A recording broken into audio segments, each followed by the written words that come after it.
Who's afraid of the big bad wolf? Big bad wolf, big bad wolf. Who's afraid of the big bad wolf? Who's afraid of the big bad wolf? Hey, what's up, guys? How you doing? It's Moji, the King in the North, and I'm here to break down and review Sunday night's episode of Game of Thrones, episode 8, No One. Well, wasn't that underwhelming? Was Arya the waif? Was the waif Jaqen? Was Jaqen Arya? Who the hell knows? What we saw on Sunday was a little bit disappointing. First off, I love this show more than most. So when I see it not being portrayed to the standard that I've seen them do in previous seasons, it's just a little disappointing. But not to say that this episode didn't have great parts. Alright, so we start the episode off with Arya being Arya. She actually was stabbed. It wasn't the waif. It wasn't Jaqen. It was her. So doing all that, walking around out in the open, not being a ninja like she was the episode before, and hiding from the waif was just pure stupidity. It seems as though the fandom caught on to all this stuff that was just out of place with Arya being out in the open and not having Needle and just doing things that didn't seem like someone who's gonna be hiding from a faceless man. Nonetheless, she goes to Lady Crane and Lady Crane helps her. She nurses her back to life. She gives Arya milk of the poppy and she takes a nap. Well, this was interesting. I don't mind how it played out, but it is what it is. We'll come back to Arya here in a bit and I'll break down what we saw with her against the waif.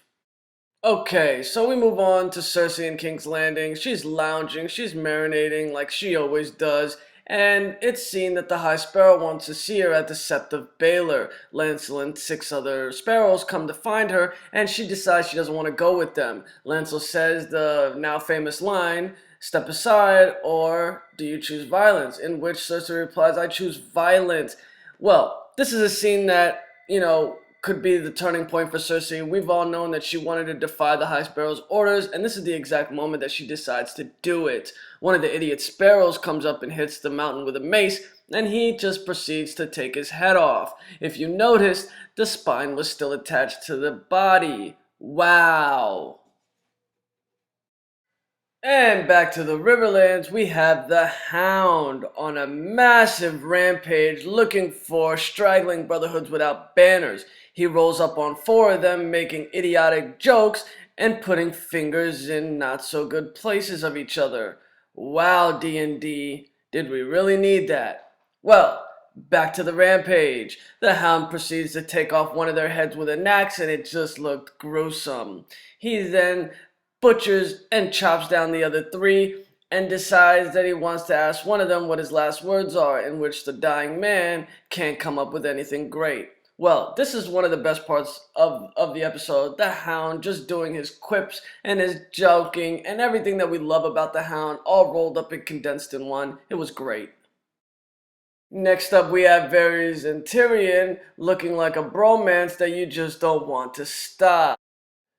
And Varys tells Tyrion that he's going to be going on a secret mission and has to leave now. This is a really interesting part. If you've read the books, you know what Varys is about to do, spoilers, etc. If you don't want to hear what I'm about to say about this, please turn off or take a pause for a second.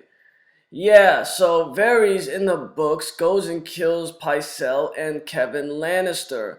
In King's Landing, you can see there's stuff brewing. You can see that Cersei's about to go mad Aries on everybody. And killing Kevin and Pycelle probably won't be noticed. This is what Varys does, and I hope that we get to see this. And again, here in the Riverlands, Brienne parlays with Jaime. Finally, we've been waiting to see these 2 shipbirds back together again, and didn't they deliver? Brienne tells Jaime that she's here to get the Blackfish and all his army, in which Jaime replies, "Go ahead and try. The old goat is as stubborn as an ox and he's not going anywhere." She then also tells him she has a sword, Oathbreaker, and is willing to give it back to him. Jaime courteously just tells her she can have it, which was nice. It was a nice little scene. It was a gesture by him. It was originally a gift to her, and she thought she was doing it to bring back Sansa and didn't think he wanted to give it to her officially, but it's hers now. I like the scene in general, and it was awesome. You could see how much Brienne cares for him, and it's very, very sincere.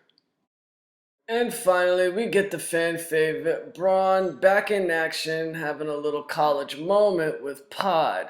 This was nice. It was good seeing the old friends back together again. And Braun actually looks like he cares for Pod. He's trying to teach him how to fight and telling him that squires are not knights and he needs to be on guard at all times.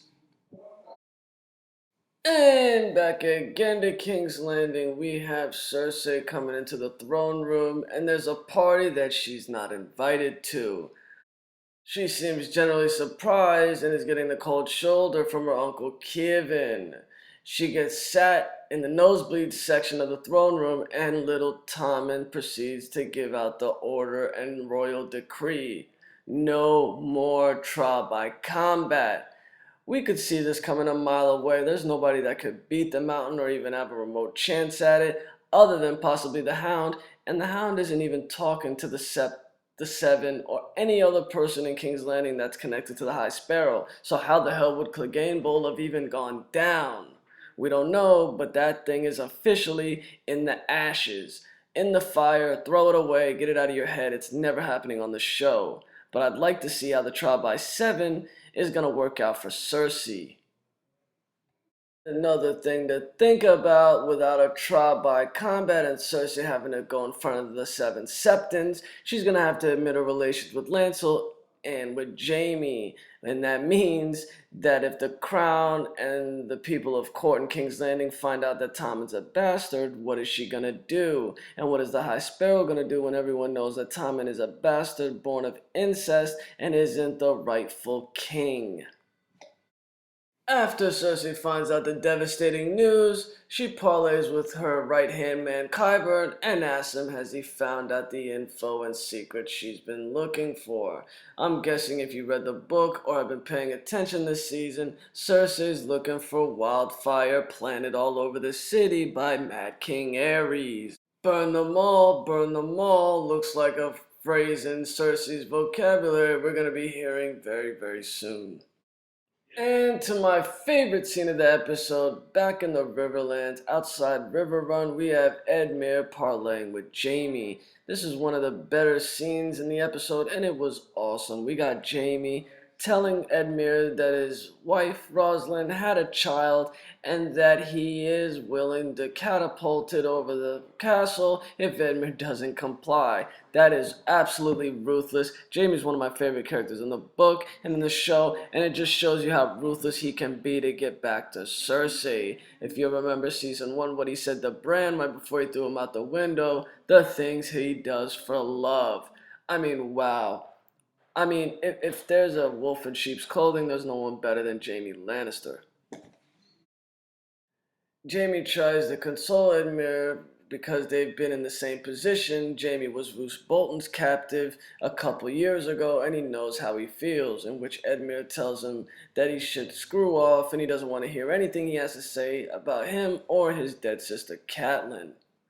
Jaime then tells him that he needs to go in, convince the Blackfish, or there will be more consequences. Finally, Edmure decides the best thing to do is to siege and surrender the castle.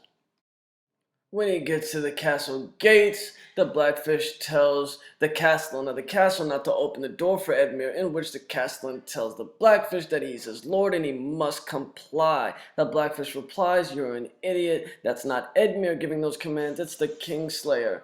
This is one of the more confusing scenes in wartime. Why would the Castellan open the gates for Edmure when he's been prisoner of the Freys for a couple years now? He's been listening to the Blackfish since the siege has started, so why would he stop now? Very big head scratcher, but we'll skip over this. Once they let Edmure in, he immediately surrenders the castle. The Lannister forces come in, and Brienne and Pod are in the back of the dungeon, ready to be swept away and roll out in their tiny boat. They try to convince the Blackfish to roll, in which he says no. He was born in this castle and he's gonna die here. I didn't like this at all. I would have loved the Blackfish to roll with them to the north and help Sansa. She needed his help more than being a dead package would be at River Run. Why not help your niece? Well, it's surprising the blackfish dies off screen, and Jaime seems sad about it. He then goes to the ramparts at the top of the castle and sees Brienne and Pod leaving. They get a quick wave, and hopefully these two will be back together. He knows she's alive and didn't get killed in the siege, so that should be good for the future of these two characters. And staying in the Riverlands, we see Beric Dondarrion and Thoros Samir, old friends of the Hound, meeting up again. Well, if anybody thought that Lady Stoneheart was going to be in this season, seeing Beric should have deaded all hopes. I cried like a schoolgirl and was very disappointed. Wow, we all thought Lady was coming. We thought the undead Catelyn Stark would be putting up hang nooses everywhere and hanging people, but that's just not the case. Looks like D&D don't want this story. As saddened as I might be at not seeing Lady Stoneheart, I kinda am glad that the Brotherhood is getting more screen time, and surprisingly, they allow the Hound to hang two of the guys that killed the hippie farm. The Hound did it, was sad he couldn't chop them with axes, and was then asked by Beric and Thoros to join up with them. Interestingly enough, Beric said something that caught my attention. He said cold winds are rising in the north and they have plans to head there. They then asked the Hound to join up with them, and I've been saying for a couple days now that I believe that the Hound may end up being a leader in the Brotherhood Without Banners. We'll see if my prediction holds true in the next season. We probably won't see the Brotherhood again for these next 2 episodes, and hopefully next year we'll see something come out of this.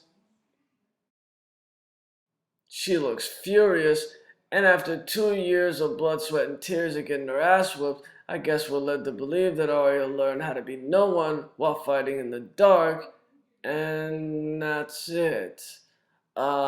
She then tells Jaqen that she's not anyone, that she's Arya Stark of Winterfell, and she's going home.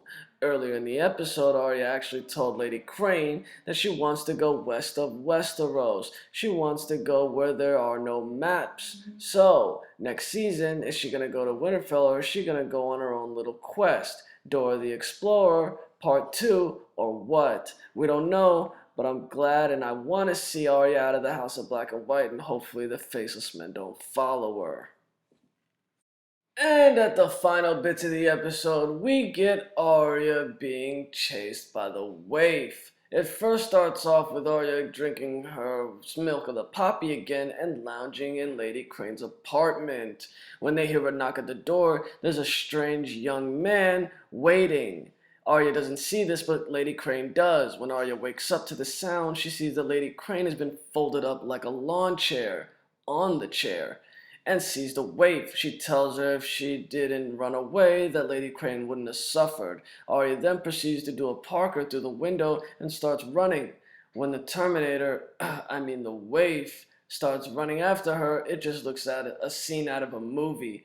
It looked ridiculous, and you had Arya, who just had stitches in her stomach from a stab turn, running like she didn't have any mortal wounds on her. When she hits the pile of oranges at the bottom of the steps, she then starts bleeding. After a couple more Parkers and a couple more jumps, Arya finally gets to the bottom of some massive steps and leaves a blood trail on the door. The Waif follows behind, and you can start to see that this might have been a trap. Arya was actually leading the Waif all the way down here to where she had hid Needle. I guess now we realize why Needle wasn't with Arya when she was buying her trip from that sailor. When she gets inside the room, the Waif comes in and asks her does she want to die standing or on her knees. Arya then does some samurai ninja shit and cuts the lights off with Needle hitting the candle.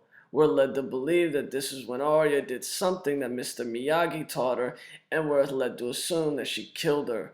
She heads back to the House of Black and White with a bloody new face that's been added to the wall, just like Jaqen said.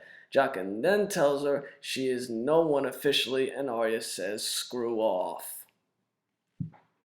All the stuff in the House of Black and White and Bravo's plot was a little underwhelming. We thought Arya would take her skills and become this master assassin and possibly parlay her tricks of the trade in the Riverlands. Well. That is not the case, ladies and gentlemen. She is actually Arya Stark of Winterfell all along. Clap, clap. Even though that I like Arya is still herself and she's maintaining true to her family and her roots, I would have liked to see some extra bits from the Faceless Men. Well, at least we think she knows how to take a face off because she did it for the Waif. Hopefully Arya's new skills can help Sansa and Jon in the north if that's where she decides to go. She told Lady Crane that she wanted to go west of Westeros when she was back at her apartment, which is very interesting because if Arya's going on a mission on her own, she could be learning other tricks out in the Westerosi plains. Alright guys, you could be anywhere in the world, but you're here with me. I'm done doing this review. I like some bits, I didn't like some bits, but it's all the same, I love the show. It's the King of the North. I'm out. Please like and subscribe and share this video. And don't forget, if you have some Q&A that you'd want me to respond to for the preview episode number 9, leave it down in the comments section. I'll get back to every single one. And I'd like to thank everyone for getting me to the landmark of over 100 subscribers. You guys are great. I don't do this for anyone else but you. Peace.